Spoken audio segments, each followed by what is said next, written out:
Hello friends, எல்லோரும் எப்படி இருக்கீங்க? நான் believe in yourself Soumya Devi பேசுகிறேன். Welcome to my channel. இன்றைக்கி நம்ம பருப்பு உருண்டை குழம்பு எப்படி பண்ணலான்னு பார்க்கலாம். அதுக்கு ஃபஸ்ட்டு துவரம் பருப்பு, கடலைப்பருப்பு ஒரு மீடியம் சைஸ் டம்ளரில் எடுத்து சமமாக ஊற போட்டு வச்சுக்கோங்க, வாஷ் பண்ணி. அதுக்கப்புறம் அதில் 2 டீஸ்பூன் மஞ்சத்தூள், காஞ்ச மிளகா, சீரகம் இதெல்லாம் விட்டு நான் அரைச்சி எடுத்திருக்கேன். ஒரு ஓட்டி எடுத்திருக்கேன்.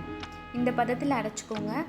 அதுக்கப்புறம் இப்போது இந்த பேஸ்ட்டில் சின்னதாக நறுக்குன சின்ன வெங்காயம், சின்னதாக நறுக்குன கருவேப்பிலை, கொத்தமல்லி, அதுக்கப்புறம் வெள்ளைப்பூண்டு, அப்புறம் துருவின தேங்காய், அதோட உப்பு சேர்த்து, உப்பு வந்து லைட்டாக தான் சேர்க்கணும், ஏன்னா குழம்புலையும் சேர்ப்போம். பச்சை மிளகா இதெல்லாம் சேர்த்து நல்லா உருண்டை பிடிச்சி எடுத்துக்கோங்க. நல்லா பிசைஞ்சு மிக்ஸ் பண்ணிவிட்டு அதுக்கப்புறம் அதை உருண்டை பிடிச்சி எடுத்துக்கோங்க. நம்ம மிக்சியில் போட்டு அந்த பருப்பை இது பண்ணுறோம்ல, நம்ம பேஸ்ட் பண்ணுறோம்ல, அப்போ தண்ணி விடாமல் நம்ம அரைக்கணும். தண்ணி இருந்துச்சுன்னா கண்டிப்பாக குழம்பு வந்து உருண்டை நிற்காது, கலந்துரும். ஸோ தண்ணி இல்லாமல் அரைக்கணும், அதுதான் மெயின்.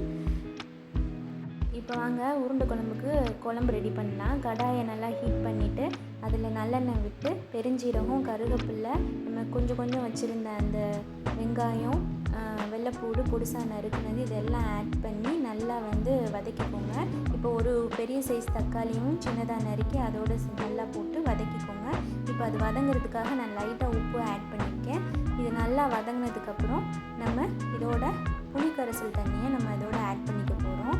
ஆட் பண்ணிவிட்டு அந்த புளி நல்லா ஒரு கொதிச்சதுக்கப்புறம் அதில் வந்து வீட்டு குழம்பு பொடி வந்து ஒரு 3 டீஸ்பூன் ஆட் பண்ணியிருக்கேன். என்னோடய காரத்துக்கு ஏற்ற மாதிரி 3 டீஸ்பூன் நான் ஆட் பண்ணியிருக்கேன்.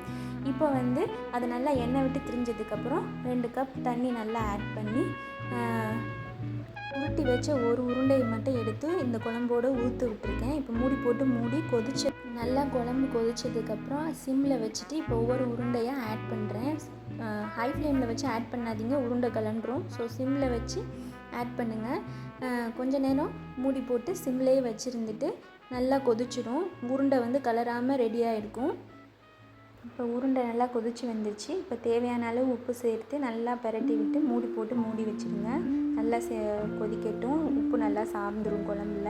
இப்போ நீங்கள் கொஞ்சம் கொத்தமல்லி தழைகளையும் தூவி விடலாம் இதோட. இப்போ 5 மினிட்ஸ் நல்லா சிம்மில் வச்சுருந்திங்கன்னா எண்ணெய் திரிஞ்சு மேலே வரும். அவ்வளோதான், நம்ம பருப்பு உருண்டை குழம்பு ரெடி ஆகிடுச்சு. இந்த வீடியோ உங்களுக்கு ரொம்ப பிடிச்சிருந்துச்சுன்னா லைக் பண்ணுங்கள், ஷேர் பண்ணுங்கள், சப்ஸ்கிரைப் பண்ணுங்கள். Thank you all.